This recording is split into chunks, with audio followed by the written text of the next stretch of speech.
శుక్లాంబరధరం విష్ణుం శశివర్ణం చతుర్భుజం ప్రసన్నవదనం ధ్యాయేత్ సర్వవిఘ్నోపశాంతయేత్. హరి ఓం. పరమేశ్వర స్వరూపమైన సభకి నమస్కారం.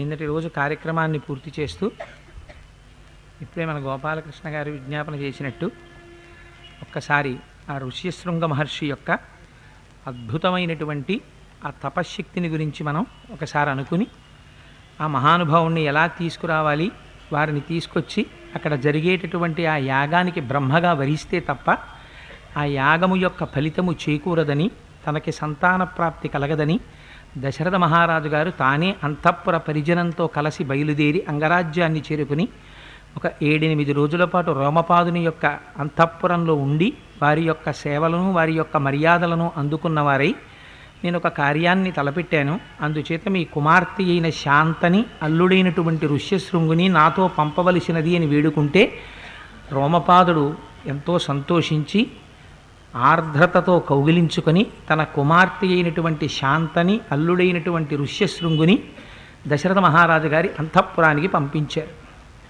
అక్కడికి వెళ్ళిన తర్వాత అక్కడ ఉన్నటువంటి అంతఃపుర పరిజనమందరూ ఎంతో సంతోషించారు, స్వాగతం పలికారు.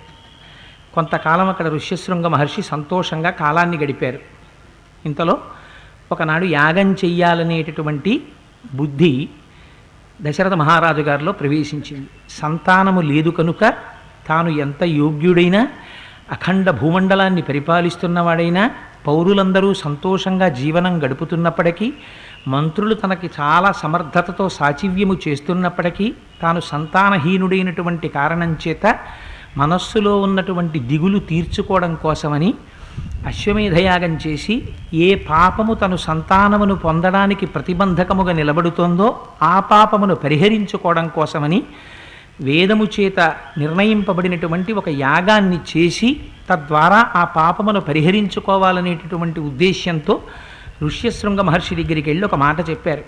అయ్యా, నేను సంతానహీనుణ్ణి, నాకు సంతానం లేదు. దశరథ మహారాజు గారి యొక్క శీలాన్ని మీరు ఇక్కడి నుంచి ఒక కోణంలో పరిశీలన చెయ్యండి. నిజంగా దశరథ మహారాజు గారు కామవ్యామోహంతో ఉన్నవాడు అని కొందరు అంటారు, కానీ నాకు అనిపిస్తుంది ఆయన కైకమ్మని వివాహం చేసుకున్న 60,000 సంవత్సరాల వయస్సులో మహానుభావుడు, ఆయన సత్యధర్మములకు విశేషముగా కట్టుబడినవాడు. అందుచేతనే దశరథ మహారాజు గారి యొక్క కుమారుడిగా నేను జన్మిస్తాను అని శ్రీ మహావిష్ణువు ప్రతిజ్ఞ చేశారంటే దశరథ మహారాజు గారి యొక్క శీలం సామాన్యమైనటువంటి శీలం కాదు.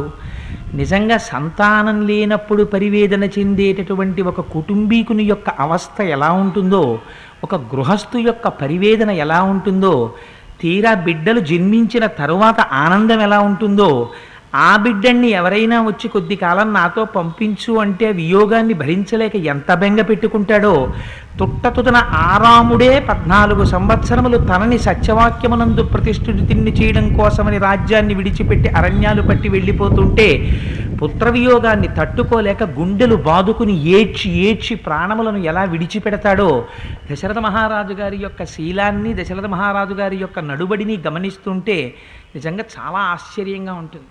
పాపం చేతులు జోడించి వినయంతో నమస్కారం చేసి ఋష్యశృంగుణ్ణి ప్రార్థన చేస్తాడు. అయ్యా, నాకు సంతానం లేదు. ఒక వయస్సులో సంతానం గురించి మాట్లాడితే అబ్బా అప్పుడే పిల్లలేమిటండి అని పరిహాసం చేస్తాం. కానీ వివాహం అయిపోయిన తర్వాత, కొంతకాలం అయిపోయిన తర్వాత ఇక పిల్లలు పుట్టలేదనుకోండి, ఎంత ఐశ్వర్యం ఉండనివ్వండి, పిల్లలు తొక్కని పక్క దానికి మించినటువంటి భారం ప్రపంచంలో ఇంకోటి ఉండదు. ఏ ఇంట పడక పిల్లలు తొక్కేస్తారో దాన్ని మించినటువంటి ఐశ్వర్యం ఉండదు. అందుకని ఆ పిల్లలు లేకపోతే ఎంత పరివేదన చెందాడో చూడండి దశరథ మహారాజు గారు. అయ్యా, నాకు సంతానం లేదు, నా మనస్సులో చాలా దిగులు ఆక్రమించి ఉంది, అందుచేత నన్ను సంతానము కలిగినటువంటి వ్యక్తిగా చెయ్యడానికి, నా వంశము నిలబడడానికి, ఆచంద్రతారార్కము నా వంశము వృద్ధి చెందడానికి మహానుభావుడమైనటువంటి నువ్వు బ్రహ్మగా నిలబడి యాగం చేయిస్తే సంతానమును పొందడానికి ప్రతిబంధకంగా నేను చేసినటువంటి పాపము ఏది అడ్డు వస్తోందో ఆ అడ్డుగా వస్తున్నటువంటి ప్రతిబంధకాన్ని తొలగించగలిగినటువంటి క్రతువు చేయించగలిగిన సమర్థుడవు నీవని నమ్మి నీ పాదములు పట్టి ప్రార్థన చేస్తున్నాను, నా చేత అశ్వమేధయాగం చేయించవలసినది అని ప్రార్థన చేశాడు. మహాపురుషుల దగ్గరికి వెళ్ళి ఎలా మాట్లాడాలో చూడండి. ఒక్కసారి అలా మాట్లాడితే అంతే, క్రతువు జరిగిందా? క్రతువు అనుషంగికం. ఒక సద్బ్రాహ్మణుడు మహాతపస్వి ఋష్యశృంగుని మాట ఆధారం. ఆయన అన్నారు పొంగిపోయి, సర్వదా ప్రాప్యసే పుత్రాంశ్చత్వారో అమిత విక్రమాన్ యస్యతే ధార్మికీ బుద్ధిరియం పుత్రార్థమాగత. ఎప్పుడైతే నువ్వు ఇంత ధార్మికమైనటువంటి బుద్ధితో ప్రవర్తించావో, నీకు సంతానము కలగకపోవడానికి ప్రతిబంధకమైనటువంటి పాపమును తొలగించుకోవడానికి వేదము చేత చెప్పబడినటువంటి ఒక యాగమును చెయ్యాలనేటటువంటి ధార్మికమైన బుద్ధి నీ యందు ప్రసరించిందో, దాని చేత సమస్త మంగళములు ప్రారంభమవుతున్నాయి. మనకి ఏదైనా కష్టం వస్తే భగవానుని నిందించడం, ఏదైనా సుఖం వస్తే పొంగిపోవడం కాదు. రామాయణం మనకి నేర్పుతుంది. తనకి కష్టం వచ్చినా మళ్ళీ పరమేశ్వరుడి పాదములే పట్టి, పెద్దల పాదములు పట్టి, గురువుల పాదములు పట్టి ఆ కష్టము నుంచి పైకి వచ్చేటటువంటి మార్గాన్ని రామాయణం మనకి చూపించింది. దశరథ మహారాజు గారు వెళ్ళి ఋష్యశృంగుని పాదములు పట్టి ప్రార్థన చేస్తే ఆయన అన్నారు, నువ్వింత ధర్మ మార్గములో ప్రవర్తించావు కాబట్టి, నీకు యాగము చెయ్యాలన్న ఆలోచన వచ్చింది కాబట్టి ఆ యాగము జరిగి తీరుతుంది. యాగము జరుగుతుంది, దానితో పాటుగా నీకు 9 కుమారులు జన్మిస్తారు. ఎటువంటి కుమారులు? మహాశూరులు, విద్వాంసులు, లోకము చేత కొనియాడబడేటటువంటి 9 కుమారులు కలుగుతారన్నారు. ఏనాడైతే ఋష్యశృంగ మహర్షి యొక్క అనుగ్రహం కలిగిందో ఆనాడే దశరథ మహారాజు గారికి సంతానం కలిగినట్టు లెక్క. యథార్థానికి ఆయన మాట నిజమవ్వడం కోసమని ఒక క్రతువు అనుషంగికంగా జరిగింది యథార్థం చెప్పాలంటే. అందుచేత ఆ మహానుభావుడు ఆశీర్వచనం చేశారు. చేసిన తరువాత చైత్రమాసంలో చిత్రా నక్షత్రంతో వచ్చేటటువంటి పౌర్ణమి నాడు యాగాశ్వాన్ని తీసుకొస్తారు. ఆ యాగాశ్వాన్ని తీసుకొచ్చి ఒక స్తంభం వేసి ఆ స్తంభానికి కడతారు. కట్టిన తరువాత బంధనం అంటారు. కట్టి దానికి ప్రోక్షణ చేస్తారు, తర్వాత స్నాపన చేస్తారు, తర్వాత విమోచన చేస్తారు. దానికి సంప్రోక్షణ చేసి నీళ్లు జల్లి కడిగి ఆ తరువాత ఆ గుర్రాన్ని విడిచిపెడతారు. 12 నెలల పాటు, 1 సంవత్సరం పాటు ఆ గుర్రం తిరుగుతుంది. దాని వెనకాతల మహాశూరులైనటువంటి వారు, బ్రహ్మ, ఆధ్వర్యువు మొదలైనటువంటి వాళ్ళు కూడా బయలుదేరి వెడతారు. వెళ్ళి ఆ యాగానికి అనుషంగికంగా ముందు ఆ అశ్వం సంవత్సరం పాటు తిరిగి వెనక్కి రావాలి. వసంతకాలంలో బయలుదేరింది, చైత్ర బహుళ పూర్ణిమ నాడు బయలుదేరి వెళ్ళింది. దీనికి అనుషంగికంగా గుర్రం బయలుదేరేటప్పుడు సాంగ్రహకరణి అనేటటువంటి ఒక ఇష్టి చేస్తారు. ఆ ఇష్టి చేసిన తరువాత గుర్రం బయలుదేరి వెడుతుంది. వెళ్ళినటువంటి గుర్రం 12 నెలల తర్వాత మళ్ళీ తిరిగి రాజు దగ్గరికి వస్తుంది. ఆ రాజు దగ్గరికి గుర్రం తిరిగి వచ్చే సమయానికి ఫాల్గుణ మాసంలో అమావాస్య తిథి నాడు మళ్ళీ, అంటే వచ్చే చైత్రమాసం ప్రారంభమవుతోందనగా 2వ సంవత్సరపు చైత్రమాసానికి ముందు రాజు యాగశాల ప్రవేశం చెయ్యాలి. ఆ యాగశాల ప్రవేశం చేసే ముందు బ్రహ్మ, హోత, ఆధ్వరువు మొదలైనటువంటి వారిని వరిస్తారు. అందులో ఋష్యశృంగ మహర్షిని బ్రహ్మగా వరించారు, ఆధ్వర్యువుగా వశిష్ఠ మహర్షిని వరించారు. ఆ వశిష్ఠ మహర్షి దగ్గరికి వెళ్ళి వారి పాదములు పట్టి ప్రార్థన చేసి దశరథ మహారాజు గారు ఒక మాట అంటారు, పునఃప్రాప్తే వసంతేతు పూర్ణ సంవత్సరోభవత్ ప్రసవార్థం గతో యష్టం హయమేధేన వీర్యవాన్. వసంతమాసం మళ్ళీ తిరిగి వచ్చేసింది, 6 ఋతువులు గడిచిపోయాయి, తిరిగి మళ్ళీ గుర్రం వచ్చింది. యాగశాల ప్రవేశం చేసి నేను అశ్వమేధ యాగాన్ని ప్రారంభం చెయ్యాలి. నా పురోహితులలో శ్రేష్ఠుడవైనటువంటి వాడా, నా మనస్సెరిగినవాడా, సర్వకాలములయందు నా హితమును కోరుకునేటటువంటి స్వభావమున్నవాడా, ఓ వశిష్ఠ మహర్షి, నువ్వు దైవముతో సమానమైనటువంటి వాడివి. నిన్ను ప్రార్థన చేస్తున్నాను, నాయందు అనుగ్రహించి నాకు సంతానము కలగడం కోసమని ఈ ఇష్టి ఏ విధమైనటువంటి ఇబ్బందులు లేకుండా, ఏ విధమైనటువంటి ప్రతిబంధకములు ఎదురు కాకుండా ఈ యాగము నడిపించవలసినటువంటి బాధ్యత నీ భుజస్కంధముల మీద ఉంచుతున్నానని ఆయనని ఆధ్వర్యువుగా వరించారు. ఒకసారి ఆధ్వర్యువుగా వరించిన తరువాత యాగం పూర్తయిపోయేంత వరకు రాజు స్వతంత్రించి తనకు తానుగా ఏదీ చెయ్యకూడదు. ఇంకా పనులన్నింటినీ కూడా ఆధ్వర్యువే నిర్వహిస్తారు.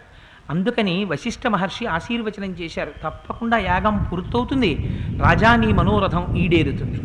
పూర్వకాలంలో మనకున్న సంప్రదాయం ఇది. భారత జాతి గర్వించదగ్గ మహోత్కృష్టమైనటువంటి సంప్రదాయం ఎక్కడుందంటే, మనకి ఏదైనా కష్టం వచ్చిందనుకోండి, ఆ కష్టాన్ని భగవంతుడి పాదములు పట్టి, గురువుల పాదములు పట్టి, పెద్దల పాదములు పట్టి గట్టెక్కడం మనకి చేతనవును తప్ప, అన్యమార్గములను పట్టి వెళ్ళడం మనకి చేత కాదు. వర్షాలు పడకపోతే ఋష్యశృంగ మహర్షి యొక్క కాళ్ళు పట్టుకున్నారు, సంతానం కలగకపోతే వశిష్ఠ మహర్షి యొక్క కాళ్ళు పట్టుకున్నారు, ఒక యాగం చేశారు.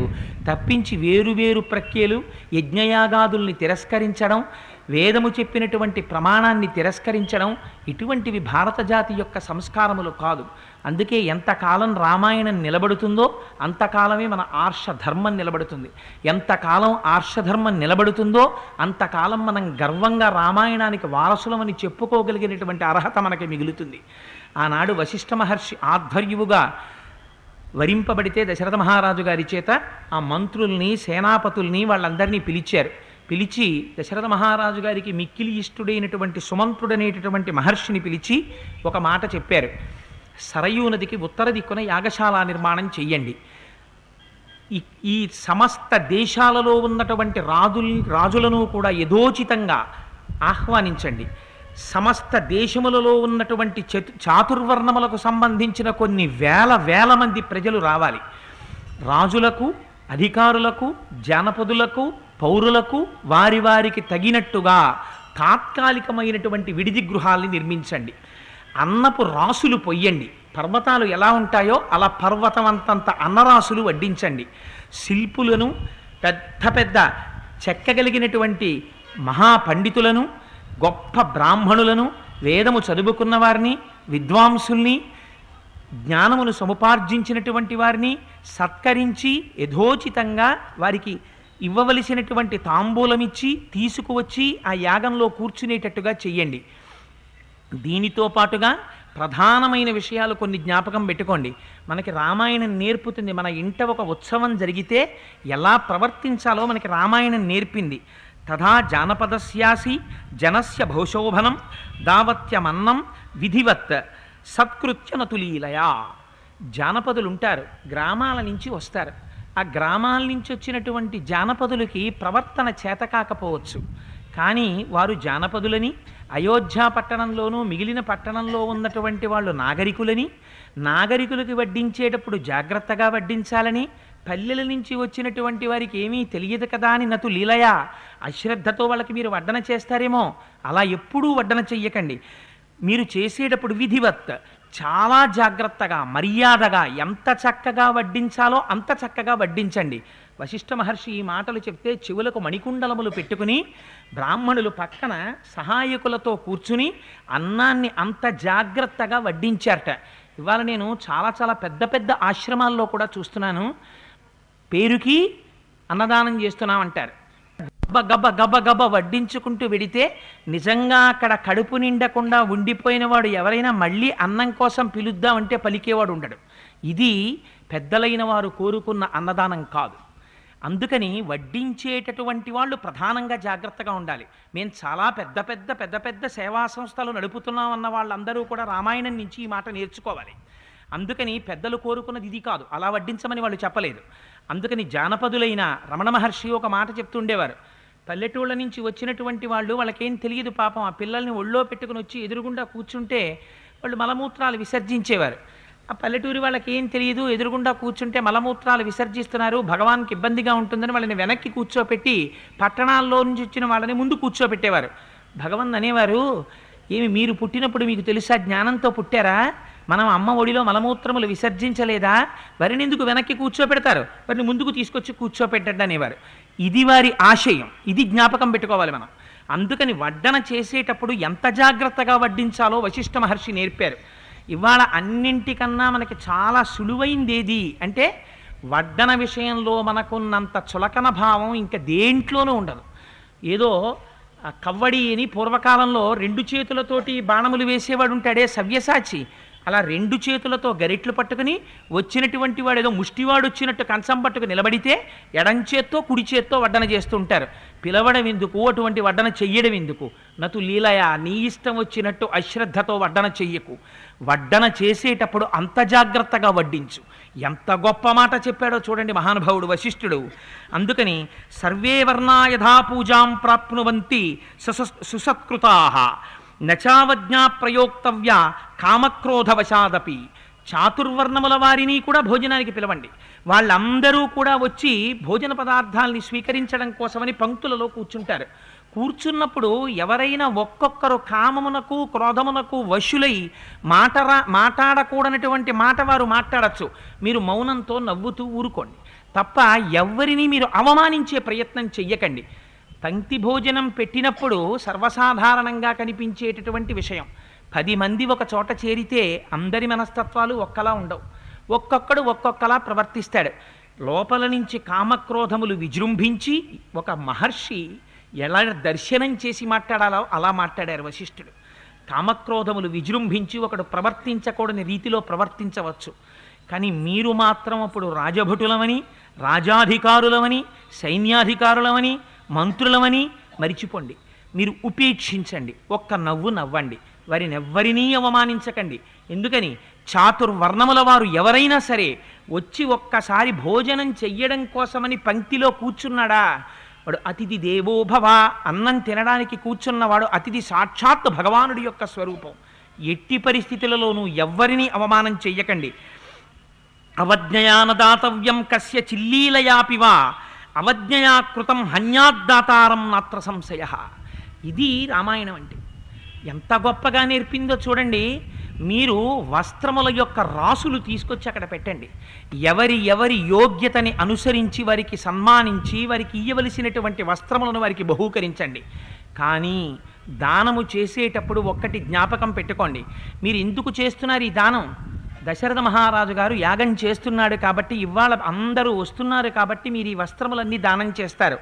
మీరొక్కటి జ్ఞాపకం పెట్టుకోండి, దానం చేసేటప్పుడు శ్రద్ధ లేకుండా అశ్రద్ధతో, నిర్లక్ష్యంతో, మేమిస్తున్నామన్న భావనతో, అహంకారంతో, ఎడంచేత్తో నిర్లక్ష్యంగా దానం చేస్తే నశించిపోయేవాడెవరో తెలుసా?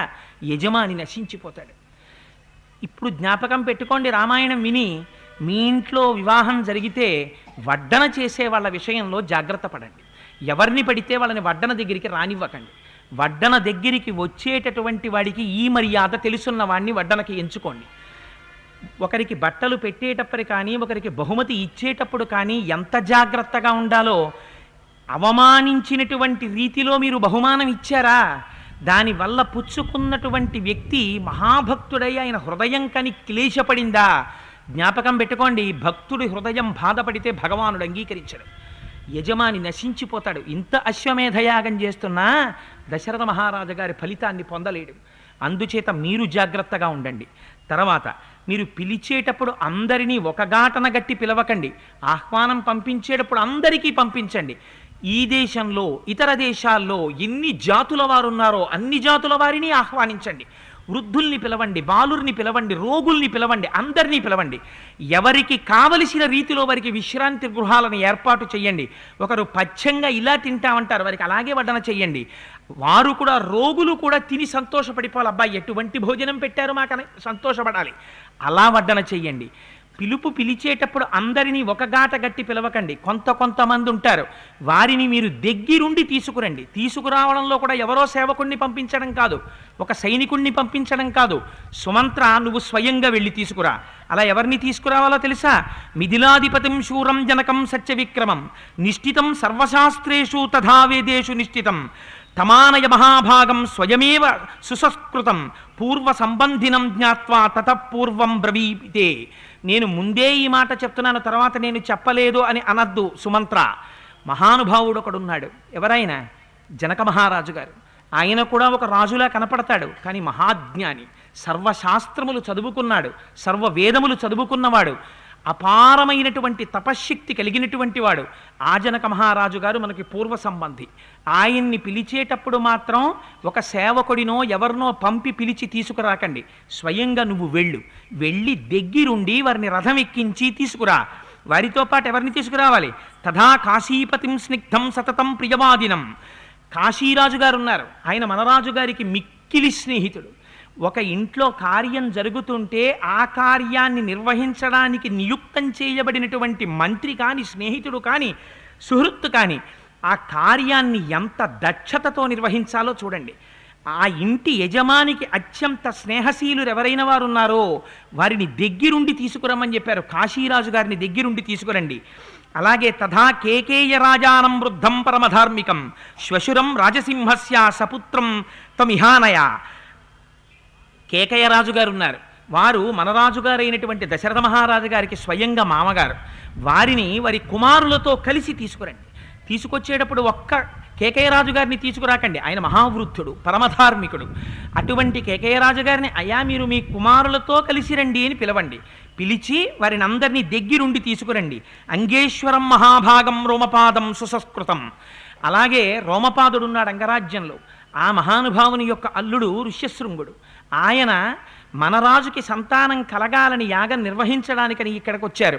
అందుకని వెళ్ళి వారిని కూడా అంత గౌరవంగా రోమపాదుణ్ణి తీసుకురండి. ప్రాచీనాన్ సింధు సవ్వీరాన్ సౌరాష్ట్రే యాశ్చ పార్థివాన్. అలాగే దక్షిణ రాజ్యాల్లో దక్షిణ భారతదేశంలో ఉండేటటువంటి రాజులందరినీ తీసుకురండి. సింధు సవ్వీర సౌరాష్ట్ర మొదలైనటువంటి దేశములను పరిపాలించేటటువంటి రాజులందరినీ దగ్గరుండి చాలా భయభక్తులతో గౌరవంగా మీ రథం ఎక్కించి తీసుకుని రండి. తీసుకొచ్చిన తరువాత పరమ జాగ్రత్తగా యాగం జరిగేటట్టుగా మీరందరూ నిర్వహణ చెయ్యండి. ఎవరెవరికి ఎటువంటి విడిదినివ్వాలో చూసి వారి వారి యొక్క స్థాయిని బట్టి విడిది సౌకర్యాలు కల్పించండి. ఆ విడుదలు తాత్కాలికమైనటువంటి నిర్మాణాలతో జరిగి ఉండాలి. మీ అందరూ కూడా పూనికతో బహుశ్రద్ధతో ఈ కార్యాలు చక్కపెట్టండి అని చెప్పాడు. చెప్తే మహాప్రభో మేమందరం చాలా జాగ్రత్తగా చేస్తామని యజ్ఞ సంభారములను తెప్పించారు, యాగశాల నిర్మాణం చేశారు. అది మనసుతో నిర్మించారా అన్నట్టుగా ఉందట యాగశాల నిర్మాణం. మనసుతో నిర్మించడం ఏమిటి? మనకి ఇంగ్లీష్లో ఒక ప్రొవెర్బ్ ఉంది, a house is built with bricks and a home is built of hearts అని. ఒక ఇల్లు ఇటకలతో నిర్మింపబడుతుంది, ఒక ఇల్లు గుండెలతో నిర్మింపబడుతుంది. ఒకరింటికి మీరు వెళ్ళండి, వారు ఎప్పుడూ కూడా అమర్యాదగా మాట్లాడరు.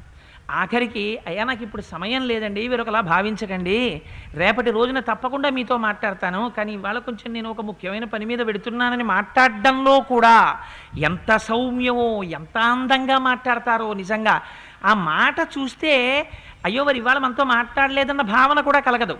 అంత అందమైనటువంటి రీతిలో మాట్లాడతారు. ఒక్కొక్క ఇల్లు a house is built of bricks, అది ఇటకలతో కట్టబడిన ఇల్లు. అందుకే ఆ ఇంటికి ఎవరు వెళ్ళరు. ఎందుకు వెళ్ళరు అంటే ఆ మాట కాఠిన్యం. అసలు ముందు ఎవడైనా కనపడేటప్పటికి పిలిపే కట్టి విరిచి పొయ్యిలో పెట్టినట్టు ఉంటుంది. అందుకని ఆ ఇంటికి ఎవరు వెళ్ళరు. అందుకని ఇది నేర్పుతున్నాడు మహానుభావుడు. మీరు వచ్చినటువంటి వాళ్ళని అంత మర్యాదగానూ తీసుకురండి, అంత మర్యాదగానూ మాట్లాడండి, అంత మర్యాదగానూ వడ్డించండి. దానివల్ల గౌరవం ఎవరికి రావాలి? ప్రభువుకి రావాలి. దశరథ మహారాజు గారు ఎంత గొప్ప యాగం చేశాడు రా అనిపించాలి. ఎంత గొప్పగా పెళ్లి చేశావు కాదు, ఎంత ఆప్యాయంగా వచ్చిన వాళ్ళని ఆదరించావన్నది ప్రధానం. పీటల మీద ఆయన కూర్చోవచ్చు, కానీ నీ తరపున పనిచేసేటటువంటి వాళ్ళు మాత్రం ముందు అన్నింటికన్నా ఉండవలసింది సౌశీల్యం. నోటి మాట అంత జాగ్రత్తగా ఉండాలి. అందుకే పౌరుషంగా మాట్లాడేటటువంటి వాడిని ఏ పదవిలోకి తీసుకోకూడదు. అందుకే నిన్నటి రోజున కూడా మంత్రుల గురించి చెప్తూ ఒక మాట చెప్తారు. వాళ్ళు మొట్టమొదట మాట్లాడుతూనే చక్కగా మందస్మితమైనటువంటి మాట మాట్లాడేవారట. అటువంటి మంత్రులు దశరథ మహారాజు గారికి మాటకంత గౌరవం ఇచ్చారు, అతిథి మర్యాదకంత గౌరవం ఇచ్చారు వశిష్ఠ మహర్షి. అలా తీసుకురండి అన్నారు. సరే తీసుకొచ్చారు. మహారాజులు ఎందరో వచ్చారు. రత్నాలు వజ్రాలు వైఢూర్యాలు అన్నీ తీసుకొచ్చి రాసులుగా తెచ్చి దశరథ మహారాజు గారికి కానుకలుగా సమర్పించారు. దశరథ మహారాజు గారు యాగశాల ప్రవేశం చేశారు. చేసి ఇంకక్కడి నుంచి యాగం ప్రారంభం అవుతోంది. అన్నం రాసులు పోసేశారట. ఏదో అన్నకూట మహోత్సవం జరుగుతోందా అన్నట్టుగాను. వచ్చిన వాళ్ళు ఎవరొచ్చారో తెలుసా అండి? బహువృద్ధులు వచ్చారట. ఒక్క శ్లోకం వాల్మీకి మహర్షి చెప్తే ఎంత అందంగా ఉంటుందో చూడండి. పదార్థాలు అందరూ లొట్టలు వేసుకుంటూ తిన్నారండి అన్నారనుకోండి. మీరు అందరూ లొట్టలు వేసుకుంటూ ఎలా తింటారండి? జంతికలు పళ్ళు లేని వాళ్ళు తినలేరు కదా, మరి వాళ్ళు తిన్నారా జంతికలు అని అనుమానం వస్తుంది. అందుకని ఒక్క శ్లోకం ఎంత అందంగా చెప్పేశారో చూడండి. ఎంత బాగా వడ్డించారో, ఎంత బాగా వండారో అనడానికి. వృద్ధాశ్చ వ్యాధితాశ్చైవ స్త్రియో బాలస్తథైవచ అనిశంభుజ్ఞమనానాం నతృప్తిరుపలభ్యతే. అక్కడికి వచ్చిన వాళ్ళల్లో పరమవృద్ధులున్నారట, వ్యాధిగ్రస్తులున్నారట, స్త్రీలున్నారట, చిన్ని చిన్ని పిల్లలు బాలురున్నారట. వీళ్ళందరూ కూడా తినేటప్పుడు అన్నారట, అయ్యేమి మధురమైన పదార్థాలు రా, ఎంత రుచిగా ఉందిరా, ఎంత రుచిగా ఉందిరా, అబ్బా తృప్తి లేదురా అంటున్నారట. ఎందుకని? వాళ్ళందరూ వృద్ధులు. వృద్ధుడైనటువంటి వాడు అసలు ఎక్కువ తినలేడు. అటువంటి వాడు కూడా తినడానికి వీలైనటువంటి పదార్థములు వాడికి వడ్డింపబడ్డాయి. ఆయన తిన్నాడు, తినేమంటున్నాడు, ఇవాళ ఇంద్రియానికి లొంగిపోయాడు ఆ మధుర పదార్థానికి. అబ్బా తృప్తి తీరట్లేదురా, ఇంకా తినాలనుంది, దిక్కుమాల కడుపు కెపాసిటీ ఇంతేమిట్రా అంటున్నట్ట. బాలురు చిన్నపిల్లలు, వాళ్ళకు కారం పదార్థం అందరితో పాటు వడ్డించారనుకోండి, అమ్మా అని వాడు నోరు పట్టుకుని ఏడుస్తాడు. వాళ్ళు కూడా అబ్బా ఎంత బాగుందో ఎంత బాగుందో అని వాళ్ళు తింటున్నారట. వ్యాధిగ్రస్తుడైన వాడికి ఉండే మొదటి లక్షణం ఏమిటంటే, ఏ పదార్థం పెట్టండి వాడికి అరుచి, రుచిగా లేదండి, నా నోరు చేదుగా ఉంది, బెరడు కట్టింది అంటాడు. వ్యాధిగ్రస్తులు కూడా పదార్థాలు తిని అబ్బాయి ఎంత బాగున్నాయి ఎంత బాగున్నాయి ఎంత బాగున్నాయి అన్నట. వాళ్ళనడం కాదుట, మాకు ఇంకా తృప్తి తీరలేదు అంటున్నారు. ఎందుకు తృప్తి తీరలేదు? కడుపు ఒకటి ఉంది, దిక్కుమాలింది, దీనికి కొంతే శక్తి ఉంది, ఇంతకన్నా పుచ్చుకోలేకపోతోంది. మళ్ళీ దొరుకుతాయా ఇలాంటి పదార్థాలు? తిందామంటే ఈ కడుపు ఏమిటి ఇంత చిన్నది అనుకుంటున్నారట వాళ్ళు. కాదుట, ఇంకొకరు ఉన్నారట అవతల వైపు నిలబడి, అయ్యో పాపం వీళ్ళు ఇంతే తినడం ఏమిటి, ఇంకా తింటే బాగుండు అనుకున్నవాడు ఒక ఆయన ఉన్నట్ట. ఎవరైనా? దశరథ మహారాజు గారట. ఆయన చూసి అంటున్నట్ట, అయ్యో ఇంకా తినండి, మీరు ఇంకా అంతే తింటే నాకు తృప్తి లేదు అన్నట్ట. ఇంటి యజమాని వివాహానికి ఎవరైనా వస్తే పంక్తి మధ్యలో తిరిగేటప్పుడు ఏం చెయ్యాలో రామాయణం నేర్పింది. ఏమండి మీరేం అంత తక్కువ తింటున్నారే, ఒరే తాతగారికి ఒక బూరె పట్టుకొచ్చి వేయరా మెత్తటిది అని మాట్లాడాలి, కానీ ఓహో పళ్ళు ఉడిపోయేటండి మీకు అని వెళ్ళి మాట్లాడాలి కూడా ఎంత అసహ్యంగా ఉంటుంది. అది పంక్తిలో ఉన్నవాడి దగ్గరికి వెళ్ళి ఎంత అందంగా మాట్లాడాలో, అయ్యా మరి కొంచెం తినండి, ఏమంత తక్కువ తింటున్నారు, మీరు అలా తింటే నాకు తృప్తిగా లేదు, మీరు తినాలి ఇంకొంచెం అని ఎంత అందంగా మాట్లాడాలో అంతటి దశరథుడు, అంత యాగం చేస్తున్నవాడు, అంత దీక్షితుడు మహానుభావుడు వచ్చి వాళ్ళు తిని ఇంకా మాకు తృప్తి లేదని వాళ్ళు అంటుంటే, నాకు తృప్తి లేదు, మీరు ఇంకా తినాలని దశరథ మహారాజు గారు అంటున్నారట. ఇంత అందంగా గడిచిపోతుంటే దీయతామన్నం వాసాంసి వివిధాని చ ఇది సంచోదితాస్తత్ర తథా చక్రురనేకశః. ఎక్కడ చూసినా ఒకటే అరుపులు వినపడుతున్నాయిట. ఒరే వస్త్రాలు ఇంకా పట్టండ్రా, ఇంకా మంచి వస్త్రాలు ఇవ్వండిరా, వారికి పెట్టండ్రా, వారికి ఇంకో మంచి పట్టుబట్టివరా, ఆయన మంచి పొడుగ్గా ఉంటాడు రా, అంచు పంచ కట్టుకుంటే బాగుంటుందిరా, ఆయనకి ఇంకో 2 అంచు పంచలి అంటున్నట్టు. ఒరే ఆయన పట్టుపంచ కట్టుకుంటే బాగుంటుందిరా, ఆయన ఎప్పుడు లేచిన దగ్గర నుంచి యజ్ఞయాగాది క్రతువులు చేసుకుంటాడు, వారికి 2 పట్టుపంచలు ఇవ్వరా అంటున్నట్టు. ఇంకోడు దీయతాం ఇవ్వండి అంటున్నారట. ఇంకొక వైపు నుంచి పెట్టండి అంటున్నారట. పెట్టండి, ఇంకొంచెం అన్నం పెట్టండి, ఇంకొంచెం నెయ్యి వేయండి, ఇంకో 2 బూరెలు వేయండి, ఇంకో 2 గారెలు వేయండి, ఇంకోళ్ళు అరుస్తున్నారట. అంతేగాని అయ్యా అలా సరిపెట్టేసుకోండి, పెరుగు వడ్డించేయమంటారా అని ఇక భోజనానికి కూర్చున్న దగ్గర నుంచి పెరుగట్టుకొచ్చేవాడు, పిలిస్తే కూడా పలకనటువంటి సాంబారు గరిటేవాడు, ఒక్కసారి పెట్టి వెళ్ళిపోతే ఇంకా మళ్ళీ మొహం చూపించినవాడు. ఇది కాదు అక్కడ వడ్డించేటటువంటి రీతి ఎలా ఉండాలో, భోజనశాలలోకి వెళ్ళి కూర్చుంటే అతిథి మర్యాద అంటే ఎలా ఉండాలో, అక్కడ ఉన్న వాళ్ళ నోటి వెంట ఎటువంటి మాటలు రావాలో, ఎంత సంస్కారయుతంగా మాట్లాడాలో రామాయణం నేర్పింది మనకి. ఈ మాటలు లేక కదా ఇవాల్టి వివాహ భోజనాలు విసిగెత్తిపోయి వెగటొచ్చేస్తున్నాయి. వెళ్ళిన దగ్గర నుంచి వాడి గురించి కొట్టుకునేవాడు, వీడి గురించి కొట్టుకునేవాడు, వాడి గురించి వెటకారం ఆడేవాడు. కాజా పట్టుకొస్తాడు, మీకు షుగర్ కదా మీరు తినరేమో అంటాడు. ఒక లడ్డూ పట్టుకుని 300 విస్తళ్ళ దగ్గరికి ఎడతాడు, అది 2 వేళ్ల మధ్యలోంచి విస్తట్లో పడదు. లడ్డూ కావాలా అంటాడు. ఎవడు మాత్రం కావాలి అంటాడు పాపం. ఆయన ఇలా అంటాడంటే వాడు వెళ్ళిపోతాడు. వాడికి కావాల్సింది ఇదే, ఇలా చెయ్యడ్డెట్టడమే వాడికి కావాలి. ఎందుకు రాసి ఇంట్లో పెట్టడం చేత కాదు, వాడిని ఎంచుకోకు వడ్డనకి. తినండి, ఒక లడ్డు తినండి చక్కగా, ఏమైపోదు. నేను ఒకసారి ఐవీరావు గారు డాక్టర్ గారు ఉన్నారు, వారి ఇంటికి వెళ్ళాను. వెళితే ఎవరు భోజనాలు పెడుతున్నారు. భోజనాలు పెడుతూ షుగర్ వ్యాధిగ్రస్తుడైనటువంటి పేషెంట్ ఒక ఆయన అందులో భోక్తగా కూర్చుని ఉన్నారు. డాక్టర్ గారు స్వయంగా వడ్డిస్తూ అన్నారు, ఏమండి బెంగ పెట్టుకుంటున్నారా, షుగర్ ఉందని? ఏం బెంగ పెట్టుకోకండి, మీరు ఇంకొక 2 లడ్డూలు తినేయండి, నేను మాత్రం ఇస్తాను, వేసుకుని వెళ్ళిపోతారు, కానీ మీకేం బెంగలేదు, నేనున్నాను. ఇది వడ్డన. He may be a doctor, but at the same time is a great గృహస్థు. నేను ఐవీరావు గారిని పొగడాలని మాట చెప్పట్లేదు మహాప్రభో, అంటే సంస్కారం అంటే చెప్తున్నాను. సంస్కారం ఈజ్ ఇన్హరెంట్, అది లోపల ఉండాలి అంతర్గతంగా. ఇది అయోధ్యానగర సంప్రదాయం, ఇది రామాయణ సంప్రదాయం, దీనికి మనం వారసులం. ఈ వారసులమైన వాళ్ళం వివాహాల్లో ఎలా బ్రతకాలో, ఎలా ఆదరించాలో, ఎలా మాట్లాడాలో, ఇంటికొచ్చిన అతిథుల్ని ఎలా పూజించాలో, ఎలా సత్కరించాలో నేర్పింది రామాయణం మనకి. ఇంత అందంగా వచ్చినటువంటి వాళ్ళందరికీ అన్నీ వడ్డన చేస్తున్నారట. వచ్చిన వాళ్ళు బ్రాహ్మణులు, వృద్ధులు, స్త్రీలు, బాలురు, వ్యాధిగ్రస్తులు అందరి నోటి వెంట ఒకటే మాట, ఆహా దశరథ మహారాజా, ఏమి అన్నం పెట్టావయ్యా, ఏమి వస్త్రాలు ఇచ్చావయ్యా, నీ కోరిక ఈడేరుగాక, నీకు సత్సంతానము లభించుగాక, నీ వంశము ఆచంద్రతారార్కము వర్ధిల్లుగాక, నీ ఇంట సంతృప్తి పడినటువంటి వాడి నోటి వెంట రావలసిన మాట ఇది. వాడి మనసు మీద దెబ్బ కొట్టి నువ్వు కడుపుకు అన్నం పెడితే వాడు పక్కకి తిరిగి కళ్ళ నీళ్లు కంగుడువాతో ఒత్తుకుని వెళ్ళిపోతాడు. నీకు కలిగే శుభమేం కలుగుతుంది? నువ్వు వచ్చినటువంటి వాడి మనస్సు సుఖపడేటట్టుగా ప్రవర్తించడం ముందు నేర్చుకో. నేర్చుకున్న తర్వాత ఈ కడుపుకి ఎంత పెట్టావన్నది వాడు చూడడు. ఇంతమంది కలిసి ఏకకంఠంతో దశరథ మహారాజు గారిని ఆశీర్వచనం చేస్తున్నారు. ఇటువంటి ఆశీర్వచనం జరిగింది కనుకనే సాక్షాత్తు శ్రీమన్నారాయణుడంతటి వాడు ఎంచుకున్నాడు, నేను దశరథ మహారాజు గారికి కొడుకుగా పుడతాను అని. ఇంత ధర్మం పాటించాడు కనుక, ఇంత జాగ్రత్తగా 10 మందికి పెట్టాడు కనుక, ఇంత జాగ్రత్తగా యజ్ఞయాగాదులు నిర్వహించాడు కనుక కీర్తివంతుడయ్యాడు దశరథ మహారాజు గారు. సరే, ఆ లోపల యాగశాల పరమాద్భుతమైనటువంటి నిర్మాణం చేశారు. ఆ యాగశాల నిర్మాణం చేసేటప్పుడు ఏ శాఖ వారైతే ఆ శాఖ వారికి తగినట్టుగా అక్కడ యూపస్తంభములని, ఆ యూపస్తంభములు ఉంటాయి. ఆ యూపస్తంభములను పాతేటప్పుడు 21 యూపస్తంభములతో కూడినటువంటి యాగశాల నిర్మాణం చేస్తారు. అంటే యాగశాలలో 21 యూపస్తంభములు ఉంటాయి. మారేడు కర్రలతో చేసినటువంటివి 6 యూపస్తంభములు ఉంటాయి. మోదుగు కర్రలతో చేసినటువంటివి 6 ఉంటాయి. చండ్రకర్రలతో చేసినటువంటివి 6 ఉంటాయి. అక్కడికి 18. దేవదారుతో చేసినటువంటివి 2 ఉంటాయి. శ్లేష్మాతక కర్రతో చేసినటువంటిది 1 ఉంటుంది. 21 యూపస్తంభములను కడతారు. అంటే ఆయన శుక్ల యజుర్వేద శాఖకి చెందినవాడు దశరథ మహారాజు గారు. అందుకని దానికి అనుగుణంగా అక్కడ అగ్నిని పెట్టేటటువంటి ఆ వేదిని కూడా నిర్మాణం చేశారు. చేసి ఆ 21 యూపస్తంభములను కూడా బంగారముతో అలంకారం చేశారు. వాటికి వస్త్రములు కట్టారు. కట్టి దానికి 8 వేపుల అంచులు ఉండేటట్టుగా శిల్పులు వాటిని అందంగా చెక్కారు. ఒక యూపస్తంభమునకు మధ్య బారెడు దూరం ఉండాలి.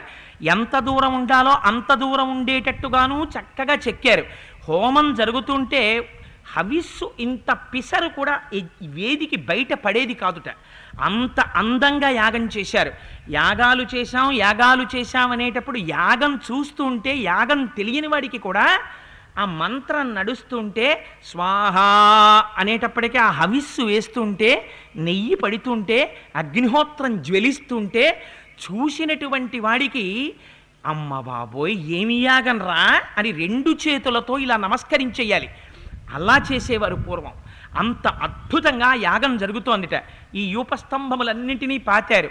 ఆయా దేవతలకు ఏ ఏ స్వరూపాల్ని తీసుకొచ్చి అక్కడ కట్టాలో అలా కొన్ని అరణ్య మృగాల్ని తీసుకొచ్చి కట్టారు. కొన్ని గృహాలలో ఉండేటటువంటి మృగాల్ని తీసుకొచ్చి కట్టారు. కొన్ని జలచరాల్ని తీసుకొచ్చి కట్టారు. కొన్ని పక్షుల్ని తీసుకొచ్చి కట్టారు. కొన్ని పావుల్ని తీసుకొచ్చి కట్టారు. అక్కడ శుక్లయజుశాఖకి చెందినటువంటి వాడు కనుక దశరథ మహారాజు గారు చెయ్యనము అంటారు. అక్కడ పెట్టేటటువంటి అగ్ని వేదికలకి ఇటకలు పేరుస్తారు. ఆ ఇటకలు పేర్చడానికి చెయ్యనము అని పేరు. అది ఎంత అందంగా పేర్చాలంటే గరుడ పక్షి తన 2 రెక్కల్ని విప్పి ఆ శిరస్సు కొంచెం కిందకి వంచి ఆ వెనకాతల ఉండేటటువంటి పుచ్ఛాన్ని కొద్దిగా విప్పితే తల వంచి పైనుంచి కిందకి గరుడు చూస్తే ఎలా ఉంటుందో అలా ఆ ఇటకల్ని పేర్చాలి. ఆ ఇటకల్ని పేర్చడంలో సమర్థత ఉండాలి. అటువంటి చయనం చేశారట. చేసిన తరువాత అప్పుడు చిట్ట చివర తీసుకొచ్చి దశరథ మహారాజు గారి యాగాశ్వాన్ని తీసుకొచ్చి యూపస్తంభానికి కట్టారు. కట్టిన తరువాత అందులో కొన్ని మృగాల్ని బలిచ్చేస్తారు. మిగిలినటువంటి మృగాలు కొన్నింటిని ఆ అగ్నిహోత్రాలు ఉండేటటువంటి వేదికలకి ప్రదక్షిణం చేయించేసి ఆ వేది పక్క నుంచి విడిచిపెట్టేస్తారు. ఈ యాగాశ్వాన్ని తీసుకొచ్చి కట్టారు. కట్టిన తరువాత ఇప్పుడు అందరికన్నా గొప్ప బుద్ధితో ప్రవర్తించవలసినటువంటిది పట్టమహిషి. రాజుతో పాటుగా రాజు రాజ్యాభిషేకం జరుగుతున్నప్పుడు ఆ రాజు పక్కన సింహాసనం మీద కూర్చుని పట్టాభిషిక్తురాలైనటువంటి భార్య ఎవరుంటుందో ఆవిడ్ని మహిషి అని పిలుస్తారు. మహిషి కౌసల్య. అందుకని కౌసల్య పక్కన సుమిత్ర కైకలు ఉండవచ్చు, కానీ ప్రధాన పాత్ర కౌసల్యది. కౌసల్య అక్కడికి వచ్చింది. వచ్చి ధర్మబద్ధమైనటువంటి మనస్సుతో నా భర్త ఇంత మహోత్కృష్టమైనటువంటి యాగాన్ని చేస్తున్నాడు, దీని వలన మాకు ఫలితము కలగాలి, బిడ్డలు కలగాలి, మా వంశం నిలబడాలి అని సర్వోత్కృష్టమైనటువంటి మనస్సుతో సంతోషంతో ఏ విచారం లేకుండా భయపడకుండా మనస్సులో అన్యభావన లేకుండా కౌసల్యాతం హయం తత్ర పరిచర్య సమంతతః కృపాణైర్విశేషైనం త్రిభిః పరమయా ముదా. చాలా ముదితమైనటువంటి మనస్సుతో కూడుకున్నదై 3 కత్తులు తీసుకుని ఆ యాగాశ్వం ఏదైతే ఉందో ఆ యాగాశ్వాన్ని వధించింది.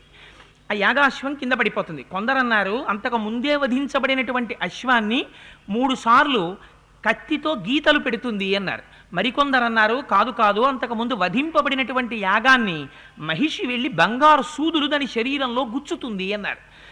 మొత్తానికి ఆ యాగాశ్వాన్ని 3 కత్తులను చేతపట్టి కౌసల్యాదేవి వధించింది.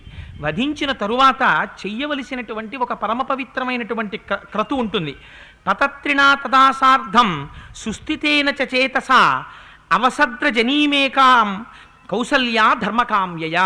ధర్మబద్ధమైనటువంటి మనస్సుతో కోరిక తీరడం కోసమని ఆ శరీరం ప్రాణం విడిచిపెట్టేసినటువంటి ఆ గుర్రాన్ని ఒకరోజు రాత్రి ఒక శాలలో ఉంచుతారు. ఉంచిన తరువాత ఆ శాలలో ఆ గుర్రంతో పాటుగా మహిషి కూడా పక్కన పడుకుని ఉండాలి. ఒకచోటైతే అన్నారు, తన భర్తని ఎంత ప్రేమతో కౌగిలించుకుంటుందో అది మరణించిన గుర్రము కాదన్న భావనతో భర్తనే కౌగిలించుకున్నట్టుగా కౌగిలించుకొని పడుకోవాలి. పడుకుంటే హోత, ఉద్గాత, ఆధ్వర్యువు మొదలైనటువంటి వారు వచ్చి ఇద్దరి మీద పట్టు వస్త్రం కప్పుతారు. ఒకచోట అన్నారు, ఆ పక్కనే వేదమంత్రములను పఠిస్తూ యాగశాలలో ఒక మరణించినటువంటి గుర్రమున్న చోట నేనున్నానన్న భావన లేకుండా పట్టమహిషి రాత్రంతా గడపాలి. పక్కన సుమిత్రా కైకలు కూడా ఉండి ఉండవచ్చు, ప్రధాన పాత్ర కౌసల్యది. అందుకని ఆవిడ అంత జాగ్రత్తగా ఆ పశు విససనం చేసింది. చేసిన తరువాత మరునాడు ఉదయం దశరథ మహారాజు గారు ఒక మహోత్కృష్టమైనటువంటి విషయాన్ని చెయ్యవలసి ఉంటుంది. ఎవరైతే ఈ యాగాన్ని చేయించారో ఆ యాగం చేయించినటువంటి మహానుభావులైనటువంటి హోత, ఆధ్వర్యువు, ఉద్గాత, బ్రహ్మ ఇటువంటి వారిని పిలిచి ఆ ఋత్విక్కులకి 4 భార్యల్ని దానం చేసేస్తాడు. 4 భార్యలని దానం చేసేటప్పుడు తనతో పాటుగా సింహాసనం మీద కూర్చుని పట్టాభిషేకం పొందినటువంటి పట్టమహిషి ఎవరుంటుందో ఆవిడ్ని మహిషి అంటారు. కనుక కౌసల్యని దానం చేసేసాడు ఒకరికి. ఉపేక్షిత భార్య ఉంటుంది, ఆ ఉపేక్షింపబడినటువంటి భార్యని పరివృత్తి అంటారు. ఆ పరివృత్తిని ఒకరికి దానం చేసేస్తారు. 3వ భార్య ఉంపుడు కత్తి ఉంటుంది, ఆ ఉంపుడు కత్తిని వావాత అని పిలుస్తారు. ఆవిడ్ని ఒకరికి దానం చేసేస్తారు. ప్రభువుకి పాత్ర అందించడానికి ఒకరు ఉంటారు, అలా ఉన్న వారిని పాలాకలి అని పిలుస్తారు. ఆ పాలాకలిని ఒకరికి దానం చేసేస్తారు. దానం చేసేసిన తర్వాత దానం పుచ్చుకున్నటువంటి బ్రాహ్మణులు ఋత్విక్కులు ఆ 4 తిరిగి రాజుకి ఇచ్చేసి రాజు దగ్గర ఆ 4 స్త్రీలకి సంబంధించి ఇంత ద్రవ్యము అని వారు కోరుకున్నది కాదు. వారికి ఎందుకని ఆ ఋత్విక్కులకి మనసులో కోరికే ఉండదు, వారికి ఇంత దానం పుచ్చుకోవాలి అంత దానం పుచ్చుకోవాలని కోరికున్నవారు కారు, వారు నిత్య సంతుష్టులు. అందుకని దానికి ప్రతిగా ప్రభువు ఏం చేస్తాడంటే తిరిగి తన యొక్క భార్యల్ని తాను తీసుకుని ఆ బ్రాహ్మణులకు ఆ ఋత్విక్కులకు దానాలు చేస్తాడు. ఆ దానాలు పొంది వారు తిరిగి రాజు యొక్క భార్యల్ని రాజుకు అప్పజెప్తాడు. అప్పజెప్పిన తరువాత అప్పుడు ఆ హోమంలో ఆ అశ్వమేధయాగంలో ఒక ప్రధానమైనటువంటి క్రతువు జరుగుతుంది. ఆ క్రతువు అన్నిటికన్నా కూడా చాలా ప్రధానంగా జరగవలసినటువంటిది. ఏది అది అంటే ధూమగంధం వపాయాస్తు జిఘ్రతిస్మ నరాధిప యథాకాలం యథాన్యాయం నిర్నుదన్ పాపమాత్మన. వప అని ఉంటుంది, ఆ గుర్రం యొక్క శరీరంలో ఉండేటటువంటి ఒక భాగానికి వప అని పేరు. అందులో ఋత్విక్కుల్లో అపారమైనటువంటి జ్ఞానము కలిగిన వాడు, ఇంద్రియ నిగ్రహము కలిగినటువంటి వాడు, వేదాధ్యయనము చేసినటువంటి ఒక మహానుభావుడైనటువంటి బ్రాహ్మణుడు ఆ గుర్రము యొక్క శరీరంలోంచి ఆ వప అనేటటువంటి భాగాన్ని పైకి తీస్తారు. తీసి దాన్ని సశాస్త్రీయంగా అగ్నిహోత్రంలో కాలుస్తారు. కాలుస్తున్నప్పుడు పక్వం చేస్తున్నప్పుడు ఆ వపలోంచి ధూమం బయటికి వస్తుంది. ఆ పొగ దగ్గరికి వచ్చి దశరథ మహారాజు గారు నిలబడాలి. నిలబడి ఆ వప కాలుతున్నప్పుడు దాంట్లోంచి వచ్చేటటువంటి పొగని రాజు పీల్చాలి. దీనికే అశ్వమేధయాగం అని పేరు. అలా పీలిస్తే ఇప్పటి వరకు తనకి సంతానము కలగకుండా ఏ పాపము ప్రతిబంధకంగా నిలబడిందో ఆ పాపము రాజు యొక్క శరీరం నుంచి తొలగిపోతుంది. ఇప్పుడు ఆ వపని తాను పీలుస్తాడు. పీల్చిన తరువాత ఆ మిగిలినటువంటి గుర్రము యొక్క శరీరాన్ని 16 మంది ఋత్విక్కులు కూర్చుని అశ్వాంగ హోమము అని ఆ గుర్రం శరీరంలో ఉండేటటువంటి వివిధ భాగాల్ని ప్రబ్బలి తీగలు అని ఉంటాయి, వాళ్ళ శాఖని బట్టి ఆ తీగల్ని పెట్టి ఆ ప్రత్యేకమైనటువంటి తీగల మీద ఆ పదార్థాన్ని ఉంచాలి. ఉంచి ఆ తీగల మించి తీసి దీనితో పాటుగా ముందు రోజు ఉదయం సోమతీగలు తీసుకొచ్చి ఆ సోమరసాన్ని తీసి దాన్ని కూడా హవిస్సుగా ఇస్తారు. ఆ గుర్రం యొక్క శరీరంలో ఉండేటటువంటి భాగాల్ని తీసి ఆ హోమాగ్నిలో వ్రేలుస్తారు, హవిస్సుగా సమర్పిస్తారు. సమర్పించిన తరువాత అప్పుడు అశ్వమేధయాగం పూర్తవుతుంది. పూర్తయిన తర్వాత ప్రభువు చేయవలసినటువంటి ఒక గొప్ప పని ఉంటుంది. తనకి బ్రాహ్మణులు తాము నేర్చుకున్నటువంటి వేదంలో మంత్రాలు స్వరం తప్పకుండా ఎంత జాగ్రత్తగా క్రతువు జరగాలో అంత జాగ్రత్తగా క్రతువు చేస్తేనే యజమాని నిలబడతాడు, లేకపోతే యజమానికి ప్రమాదం వస్తుంది. యజమానికి ప్రమాదం రాకుండా కాపాడి ఆధ్వర్యవు బ్రహ్మ, హోత, ఈ మిగిలినటువంటి ఉద్గాత మొదలైనటువంటి వారు ఇతర ఋత్విక్కులు కలిసి ఇంత గొప్పగా యాగాన్ని పూర్తి చేశారు కనుక ఆ బ్రాహ్మణులు ఇచ్చినటువంటి ఫలితం ఏది ఉంటుందో దాన్ని ప్రభువు పొందుతాడు. ఏమిటి వాళ్ళు ఇచ్చిన ఫలితం? ఇప్పుడు వంశం నిలబడాలి, సంతానం కలగాలి. ఎంత కష్టపడ్డాడో చూడండి సంతానం కనడం కోసం దశరథ మహారాజు గారు. 60,000 సంవత్సరాల వయస్సు వచ్చేసింది. ఆ వయస్సులో ఇంత కష్టపడి యాగం చేసి తన రాజ్యానికి తూర్పు దిక్కున ఉన్నటువంటి భాగాన్నంతటినీ హోతకి దానం చేసేశాడు. పడమర దిక్కుకు ఉన్నటువంటి రాజ్యాన్నంతటినీ కూడా ఆధ్వర్యువుకి దానం చేసేశాడు. దక్షిణ దిక్కుకు ఉన్నటువంటి రాజ్యాన్నంతటినీ బ్రహ్మగారికి దానం చేసేశాడు. ఉత్తర దిక్కుకు ఉన్నటువంటి రాజ్యాన్నంతటినీ ఉద్గాతకి దానం చేసేశాడు. నలుగురికి దానం చేసేసి తాను ఏ భూమి లేనటువంటి వాడై నిలబడిపోయాడు. నిలబడిపోతే ఆ దానం పుచ్చుకున్న బ్రాహ్మణులు అన్నారు, ప్రభు మేమా రాజ్యాన్ని ఎలగలిగిన వాళ్ళం, ఈ భూభారం మేమా నిర్వహించగలిగినటువంటి వాళ్ళం, ఈ భూమిని పాలించవలసినటువంటి వాడివి, ఈ భూమిని పోషించగలిగినటువంటి వాడివి, ఈ భూమి యందు నివసించేటటువంటి సమస్త ప్రాణులను కాపాడగలిగినటువంటి సమర్థత కలిగినటువంటి ప్రభువువి నువ్వు. అందుకని ఈ భూమిని తిరిగి నీకు మేము దత్తత తిరిగి ఇచ్చేస్తున్నాం. దీనికి ప్రతిఫలంగా నీకు తోచినది ఏదైనా కావచ్చు. ఎందుకని దక్షిణ లేని యాగం జరగకూడదు. అందుకే యాగాలు చెయ్యడం అనేటటువంటి దాన్ని పెద్దలు ఎందుచేత నిరుత్సాహపరుస్తారో తెలుసా అండి? దాని బదులు మహావ్రతం ఏదైనా చెయ్యండి, వ్రతం ఏదైనా చెయ్యండి అని ఎందుకంటారో తెలుసా? యాగం చేస్తే అంతంత దక్షిణలు ఇవ్వాలి. ఎక్కడి నుంచి తీసుకొచ్చి ఇస్తారు అంతంత దక్షిణ? అంతంత దక్షిణ ఇవ్వలేని యాగాలు, యాగంలో ధర్మబద్ధమైనటువంటి ప్రవర్తనతో ప్రవర్తించలేకపోతే వాళ్ళు బ్రహ్మరాక్షసులై పుడతారు వచ్చే జన్మల్లో. అందుకే యాగాల జోలికి తొందరపడి వెళ్ళకండి అని చెప్తారు. అది చాలా మహానుభావులైనటువంటి వారు, వేదం చదువుకున్నటువంటి వారు, అటువంటి సమర్థత కలిగిన వారైతే వారు యాగం చేయించవలసిందే. ఆ యాగం చేయించకపోతే వర్షం ఎక్కడి నుంచి పడుతుంది? పృథివీ సస్యశ్యామలంగా ఎలా ఉంటుంది? కానీ ఎవరు పడితే వారు యాగాల జోలికి వెళ్ళకూడదు. అందుకని మనకి రామాయణం నేర్పింది యాగం అంటే ఎలా ఉంటుందో. భూమిని దానం చేస్తే మహానుభావులు ఆ బ్రాహ్మణులు ఆ ఋత్విక్కులు తిరిగి ఇచ్చేశారు భూమిని అంతటిని. ఇచ్చేస్తే మొట్టమొదటి రోజున చతుష్ఠోమము అనేటటువంటి హోమం చెయ్యాలి, రెండవ రోజున భుగ్యము అనేటటువంటి హోమం చెయ్యాలి, మూడవ రోజున అతిరాత్రము అనేటటువంటి హోమం చెయ్యాలి.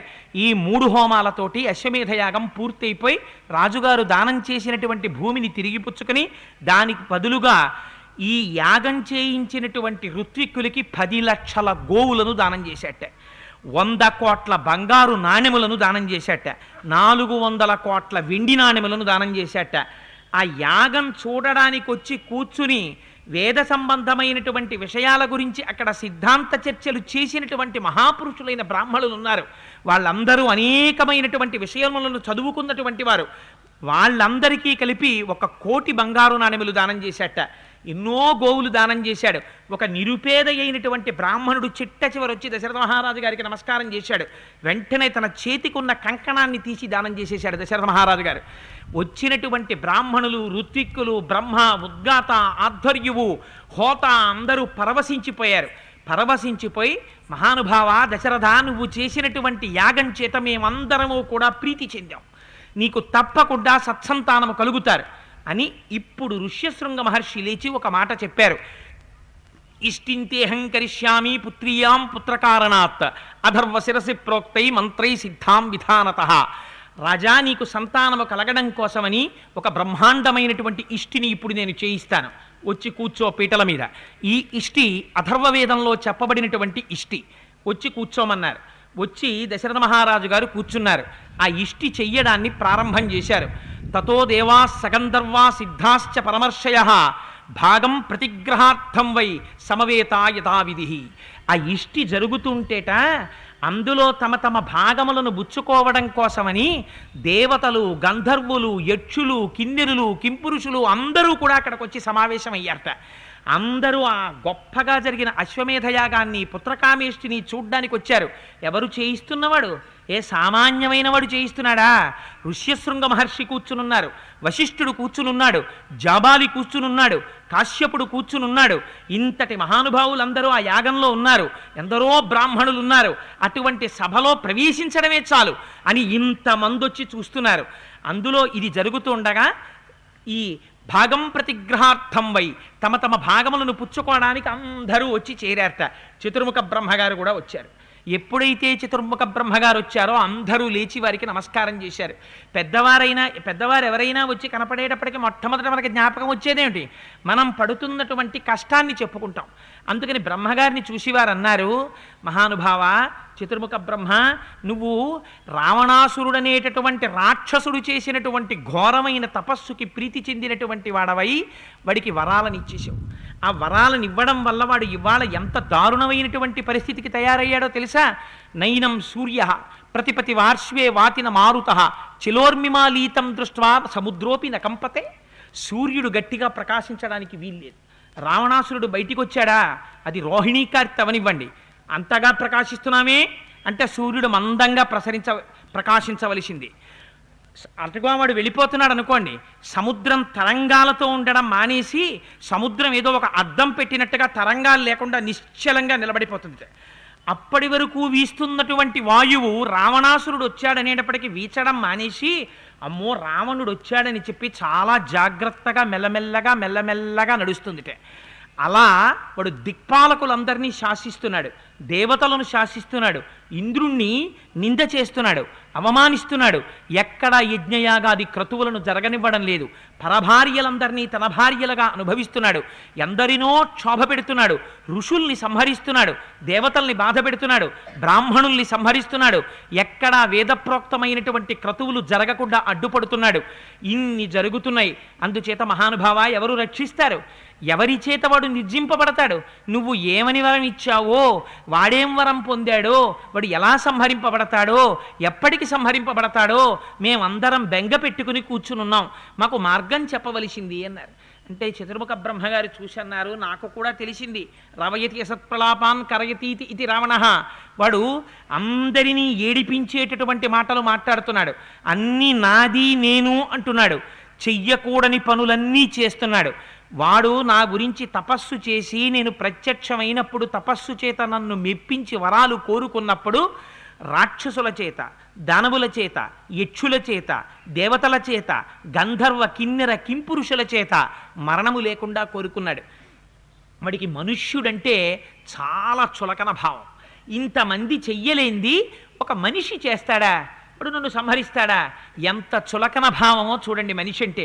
ఆ మనుష్యుడి గొప్పతనం ఏమిటో చూపించారు మా స్వామి రామచంద్రమూర్తి. అందుకని మనుష్యుడిగా వచ్చాడు. అందుకని ఒక మనుష్యుడి చేతిలో మాత్రమే రావణాసురుడు సంహరింపబడతాడు అని చెప్పగానే అక్కడ ఉన్న వాళ్ళందరూ సంతోషపడిపోయారు. అమ్మయ్యా, ఒక మార్గం తెలిసింది. అయితే రావణాసురుడు సంహరింపబడాలంటే మనుష్యుడి చేతిలో సంహరింపబడతాడనమాట. ఇది తెలియగానే ఏమనుకుంటారు అక్కడ ఉన్న వాళ్ళందరూ? ఎవరున్నారు? మనుష్యులే ఉన్నారు. ఓహో, మనుష్యుడి చేత సంహరింపబడతాడు కాబట్టి నేను ఎందుకు వెళ్ళిపోకూడదు రావణాసురుడి మీదకి అనుకుంటాడు కదా. అలా అనుకుని వీళ్ళందరూ వెళ్ళిపోతారేమో గభాల్ని. వెళ్ళిపోతే వీళ్ళు నిష్కారణంగా వాడు సామాన్యమైనటువంటి తపస్సు ఏమిటి? మహోగ్రమైనటువంటి తపస్సు. వాడిని శాసించడమే, వాడిని నిర్జించడమే. అందుకని వీళ్ళు ఎక్కడ దెబ్బతింటారో అని మహానుభావుడు లోకరక్షైకమూర్తి కనుక, దయాళువు కనుక, కరుణా సముద్రుడు కనుక మహానుభావుడు ఏ తస్మిన్నంతరే విష్ణురూపజాతో మహాద్యుతి శంఖచక్ర గదాపాణి పీతవాస జగత్పతి. అంతటా నిండి నిబిడీకృతమైపోయినటువంటి పరమాత్మ శ్రీ మహావిష్ణువు ఒకరు పిలిచారా పిలవలేదా అని చూడకుండా ఆ సభామధ్యంలో తనంత తానుగా వచ్చి నిలబడ్డాంట. ఎటువంటి స్వరూపం శ్రీ మహావిష్ణువు యొక్క స్వరూపం! ఆయన కన్నుల ముందు ఒక్కసారి కనపడ్డారా అసలు నోట మాట వస్తుందా? ఇంకా అంత అందమైనటువంటి స్వరూపం పోతన గారు అంటారు. జలధరదేహు నాజాను చతుర్బాహు సరసీరుహక్షు విశాలవక్షు జారు గదా శంఖచక్ర పద్మ విలాసు కంఠ కౌస్తుభమణి కంతిభాను కమనీయ కటిసూత్ర కంకణ కేయూర శ్రీవత్సలంచనంచిత విహారు మరుకుండల ప్రభాయుత కుంతలలలాటు వైఢూర్య మణిగణ వరకిరీటు బాలు పూర్ణేందు రుచిజాలు భక్త లోకపాలు సుగుణాల వాలు కృపావిశాలు చూచి తిలకించి పులకించి చొజ్జమంది ఉబ్బి చెలరేగి వసుదేవుడు ఉత్సహించే అంటారు. అటువంటి స్వరూపం కదా. ఒక్కసారి నల్లని మేఘం వచ్చి నిలబడితే ఎలా నిలబడుతుందో ఆ అందమైనటువంటి ఆ మెడలో ఉన్నటువంటి వైజయంతిమాలతో శంఖ చక్ర గదా పద్మములను పట్టుకున్నవాడై స్వామి ఒక్కసారి వచ్చి అక్కడ నిలబడి ఒక ప్రతిజ్ఞ చేశారు. హత్వాక్రూరం దురాత్మానం దేవర్షీణాం భయావహం దశవర్ష సహస్రాణి దశవర్ష శతాని చ వత్సామి మానుషే లోకే పాలయన్ పృథివీమిమాం. మీరెవ్వరూ కంగారు పడవలసినటువంటి అవసరం లేదు. నేను విన్నాను, రావణాసురుడు చేస్తున్నటువంటి దురాగతములనన్నింటినీ విన్నాను. వాణ్ణి సంహరించడానికి నేనే మనుష్యుడిగా జన్మించాలని నిర్ణయం తీసుకున్నాను. ఇది స్వామి యొక్క వాత్సల్యం అంటే. ఏమైనా రావలసిన అవసరమే ఉంది. ఆయనే రాకపోతే ఎంతమంది బయలుదేరి అగ్నిహోత్రంలో పడిపోయినటువంటి శలభాల్లా రావణాసురుడి యొక్క తేజస్సులో నశించిపోతారోనని ఒకరు పిలిచారా పిలవలేదా అని కూడా చూడకుండా తనంత తానుగా అంతా నిండిపోయినటువంటి పరమాత్మ ఈ కన్నులతో చూడడానికి వీలైనటువంటి ఒక స్వరూపంతో సభామధ్యంలో వచ్చి నిలబడ్డారు. నిలబడి ప్రతిజ్ఞ చేశారు. హత్వాక్రూరం దురాత్మానం దేవర్షీణాం భయావహం. ఎందుకు సంహరిస్తాను రావణాసురుణ్ణి? ఆయన వచ్చినటువంటిది సంహారం చెయ్యడం కాదు, అందుకే మనుష్యుడిగా వచ్చారు. మనుష్యుడికి ఉండవలసినటువంటి ప్రధానమైన కర్తవ్యం క్షమ యశః. క్షమ ఉండాలి, ఓర్పు ఉండాలి. మిగిలిన ప్రాణులకు ఈ ఓర్పు ఉన్నదా లేదా పక్కన పెట్టండి. మనుష్యుడికి ఉండవలసిన ప్రధానమైన ధర్మం ఓర్పు. అందుకే రామచంద్రమూర్తి ఒక పట్టాన ఎవ్వరినీ చంపరు. ఎంత ఓర్మి వహిస్తారో మహానుభావుడు. రావణాసురుడు కూడా మారతాడేమో అని అంగదుడితో రాయబారం పంపారు, హనుమని పంపారు.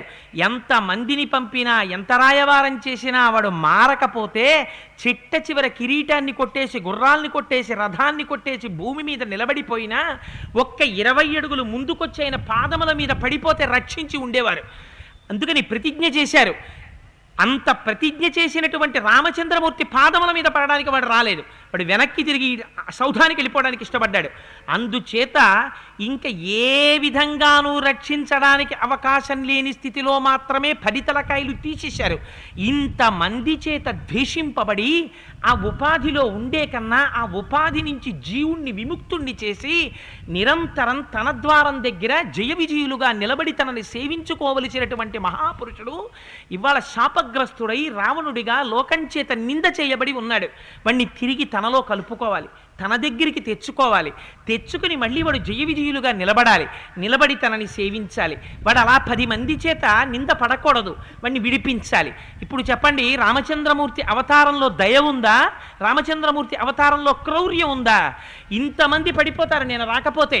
అందుకని వీళ్ళని రక్షించాలి, అందుకని తొందరగా నేను వచ్చి నిలబడాలి అని వచ్చారు. వచ్చి ప్రతిజ్ఞ చేశారు. ఎందుకు సంహరిస్తాను రావణాసురుణ్ణి? దేవర్షీణాం భయావహం. నన్ను నమ్ముకున్నటువంటి మహాపురుషులు ఉన్నారు, దేవర్షులు, ఋషులు, మహర్షులు మొదలైనటువంటి వాళ్ళందరినీ నిష్కారణంగా బాధ పెడుతున్నారు. వాళ్ళు ఎవరి జోలికి వెళ్ళినటువంటి వారు కారు. యజ్ఞయాగాది క్రతువులు చేసుకుంటూ సర్వకాలముల యందు సమస్త ప్రాణుల యొక్క హితమును కోరి లోకరక్షణార్థము కోసమని యజ్ఞయాగాది క్రతువులు చేసుకునేటటువంటి స్వరూపం ఉన్నవారు. అటువంటి వారిని బాధ పెడుతున్నాడు. అందుకని వాడిని నిగ్రహించడం కోసమని నేను వస్తాను. వచ్చి రావణ సంహారం చేసి వెళ్ళిపోవడం కాదు. దశవర్ష సహస్రాణి దశవర్ష శతాని చ 11,000 సంవత్సరములు ఈ భూమండలం మీద ఉంటాను. వత్సామి మానుషోలేకే పాలయన్ పృథివీమిమాం. ఈ పృథివీ మండలాన్ని పరిపాలన చేస్తాను. ఎందుకు పరిపాలన చేస్తాను? మనుష్యుడనేటటువంటి వాడు అధోగతికి వెళ్ళిపోయి ఉన్నాడు. మనుష్యుడన్న వాడికి గౌరవం లేదు. ఎందుచేత? ఆఖరికి రావణాసురుడు కూడా మనుష్యుడు నన్నేం చేస్తాడన్నాడు. అంతగా చితికిపోయినటువంటి స్వరూపంతో ఉన్నటువంటి మనిషి యొక్క గౌరవం ఏమిటో నేను మళ్ళీ పునఃస్థాపన చేస్తాను. అందుకని రామరాజ్యం అంటే ఏమిటో చూపిస్తాను. దానికోసమని 11,000 సంవత్సరములు ఈ భూమండలాన్నంతటినీ పరిపాలన చేస్తాను అని ప్రతిజ్ఞ చేశారు. తత పద్మపలాసాక్ష కృత్వాత్మానం చతుర్విధం పితరం రోచయామాస తథా దశరథం నృపం. ఆయన తనంత తానుగా వరించారు దశరథ మహారాజు గారిని తండ్రిగా. దశరథ మహారాజు గారు చేసినటువంటి క్రతువు చేత దశరథ మహారాజు గారికి కలగవలసినటువంటిది సంతానం. కానీ దశరథ మహారాజు గారికి శ్రీమన్నారాయణుడే రామచంద్రమూర్తిగా జన్మించడానికి కారణం స్వామి యొక్క దయ. ఆయనే ప్రతిజ్ఞ చేశారు, ఇంత గొప్ప యాగం చేశాడు, ఇంత ధర్మంతో ప్రవర్తించాడు, నేను దశరథుణ్ణి తండ్రిగా వరిస్తున్నాను. జన్మలేని నేను అజాయమానో బహుధా విజాయితే అంటుంది శృతి. ఆయనకి జన్మ లేదు, ఆయన ఒక శరీరాన్ని పొందవలసినటువంటి అవసరం ఉన్నవాడు కాడు. అటువంటి వాడు మనుష్యుడిగా జన్మిస్తే తప్ప రావణ సంహారం అవ్వదు. మనుష్యుడిగా జన్మించాలంటే ఒక పురుషుడి యొక్క తేజస్సు స్త్రీలో ప్రవేశించాలి. ఆ స్త్రీ గర్భంలో 12 నెలలు తానుండాలి. ఏమాయనకి కర్మ, ఎక్కడో హాయిగా కూర్చుని సమస్త బ్రహ్మాండములందు తన కంటి చూపుతో శాసించగలిగినటువంటి స్వామి మన కోసమని కౌసల్యాదేవి గర్భంలో ప్రవేశించి 12 నెలలు ఆ అంధకారంలో ఉండి ఒక స్త్రీ యోనిలోంచి బయటికొచ్చి అలా వస్తే తప్ప తాను మనుష్యుడు కాడు కనుక తాను మనుష్యుడని అనిపించుకొని ఇప్పుడు ఈ మనుష్యుడి చేతిలో రావణుడు నిహతుడవుతాడు కనుక రావణుణ్ణి సంహరించి అటు రావణుణ్ణి ఉద్ధరించి రావణుడి చేత శాసింపబడి రావణుడి చేత నిందింపబడి రావణుడి చేత నిగ్రహింపబడినటువంటి సమస్త లోకములను రక్షించడం కోసమని తత పద్మపలాసాక్ష కృత్వాత్మానం చతుర్విధం తనకి తానుగా తనని 4 భాగములుగా చేసుకుని, అంటే శ్రీ మహావిష్ణువు 4 భాగాలు అవుతారా? ఇంత గాలిని తీసుకొచ్చి 4 భాగాలు చేయండి, ఆకాశాన్ని తీసుకొచ్చి 4 భాగాలు చేయండి, సాధ్యం అవుతుందా? అంతటా నిండి నిబిడీకృతమైపోయినటువంటి పరమాత్మ 4 భాగాలైతే వేదవేద్యే పరే పుంసి జాతే దశరథాత్మజే వేద ప్రచేత సాదాసి సాక్షాత్ రామాయణాత్మన అన్న శ్లోకానికి అర్థం ఎక్కడుంటుంది? వేదము వేదోపబ్రహ్మణమై రామాయణంగా నడిస్తే ఆ వేదము చేత ప్రతిపాదింపబడినటువంటి పరబ్రహ్మము రామచంద్రమూర్తిగా నడుస్తున్నాడని చెప్తే ఆ పరబ్రహ్మములో అర్ధవంతు రామచంద్రమూర్తి ఎందుకు అవుతారు? అది వంతుగా పాయస పాత్ర వెళ్ళింది, కానీ పూర్ణమైనటువంటి స్వరూపముతోటే వచ్చారు. అందుకని రామావతారము పూర్ణావతారమే. అందుచేత తను మాత్రము నలుగురిగా వస్తున్నానని ప్రతిజ్ఞ చేశారు. అందుకని తత పద్మపలాసాక్ష కృత్వాత్మానం చతుర్విధం పితరం రోచయామాస తథా దశరథం నృపం. అందుచేతనే రామచంద్రమూర్తికి అన్నిటికన్నా ఇష్టమైన పేరేదోట తెలుసా అండి? ఆయన్ని రామ అంటే పెద్ద ఏం సంతోషపడిపోరట, ఆయన్ని రామచంద్ర అంటే ఏం పెద్ద ఆనందపడిపోరట. ఆయన దగ్గరికి వెళ్ళి దాశరథి అన్నారనుకోండి, పొంగిపోతారట. ఎవరు నన్ను మా నాన్నగారి పేరుతో పిలిచారు అని. కొడుకుకి ఉండవలసిన ప్రధాన లక్షణం ఏదో తెలుసా అండి? ఇంకా మనకి అంతో ఇంతో పాలించి వెళ్ళిపోయిన ప్రభువులు మిగిల్చిన ఒక్క మంచి సంస్కారం, పేరు రాసుకుంటే పక్కన సన్నాఫ్ పెట్టడం. అది ఎందుకు పెట్టనివ్వండి, అదొక్కటి మిగిలింది. ఇంకా తండ్రి పేరు కనీసం అందుకైనా జ్ఞాపకం వస్తోంది, లేకపోతే మరిచేపోదురేమో.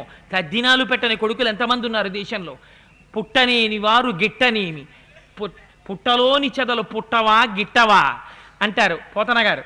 అలాగా ఒక తల్లి ఒక తండ్రి జన్మనిచ్చి తమ రక్తాన్ని పాలగా మార్చి తల్లి వాణ్ణి పోషిస్తే, తండ్రి తనకున్నటువంటి సమస్తమైన శక్తుల్ని ఆర్జనకి వినియోగించి తెచ్చి ఆ కొడుకుని పెంచి పెద్ద చేసి తుట్టతుదన ఆ కొడుకుని చిట్ట చివర చూస్తున్నప్పుడు మృత్యుబాధ కూడా మర్చిపోయి ఆ కొడుకు చెయ్యి గట్టిగా పట్టుకుని ప్రాణోత్క్రమణం అయిపోయి వెళ్ళిపోతే సంవత్సరానికి ఒక్కసారి తండ్రి తిథిని జ్ఞాపకానికి తెచ్చుకుని నన్ను కన్న తల్లి వెళ్ళిపోయినటువంటి రోజు, నన్ను కన్న తండ్రి వెళ్ళిపోయినటువంటి రోజుని సంస్కరించుకొని, అందుకే దానికి ఇంకొక పేరు లేదు, శ్రాద్ధం.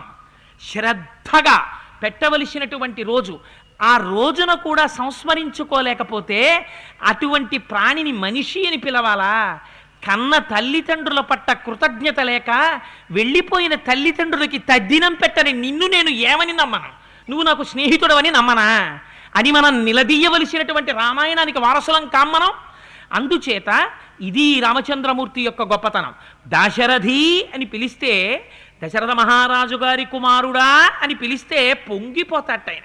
అందుకే ఆయన ఎక్కడైనా రామ అన్న కన్నా దాశరథి అంటే సంతోషపడిపోతారు. ఇది తెలుసు కాబట్టే మహానుభావుడు దాశరథి కరుణాపయోనిధి అన్నారు. కరుణ అనబడేటటువంటి పెద్ద సముద్రము వంటివాడా, ఎంత కరుణ లేకపోతే తండ్రి ఆ రోజున సభలోకి నీ ఎంత నువ్వుగా వచ్చి ప్రత్యక్షమయ్యావయ్యా? ఎంత కరుణ లేకపోతే మా కోసమని 14 సంవత్సరములు అరణ్యవాసం చేశావయ్యా? మా యందు ఎంత కరుణ లేకపోతే పాదములకు పాదుకలు లేకుండా పల్లేరుకాయలు ముళ్ళు గుచ్చుకుంటుంటే నడిచావా? కరదూషణాదులు బాణములు వేసి కొడుతుంటే నీ శరీరంలోంచి రక్తం ఏరులై ప్రవహించిందా? దుర్మార్గుడైన ఇంద్రజిత్తు సర్పరూప బాణములతో నిన్ను కొట్టేస్తే స్పృహ తప్పి భూమి మీద పడిపోయావా? తండ్రి ఎన్ని కష్టాలు పడ్డావయ్యా, దర్భగడ్డి నేల మీద వేసి పడుకోమంటే, అరిటాకులు వేసి పడుకోమంటే గుహుడు పడుకున్నావా? ఒక మనిషి ఎలా ప్రవర్తించాలో చూపించడం కోసమని మా కోసం ఇన్ని కష్టాలు పడ్డావా? రామా, నేను నీకేమి రుణం తీర్చుకోగలను? ఒక మనిషిగా పుట్టడం కోసమని నీ అంత నువ్వు దశరథ మహారాజు గారిని తండ్రిగా వరించి అజాయమానో బహుధా విజాయితే అని శృతి చేత స్తోత్రము చేయబడినటువంటి నీవు నీ అంత నీవుగా ఒక పాంచభౌతికమైనటువంటి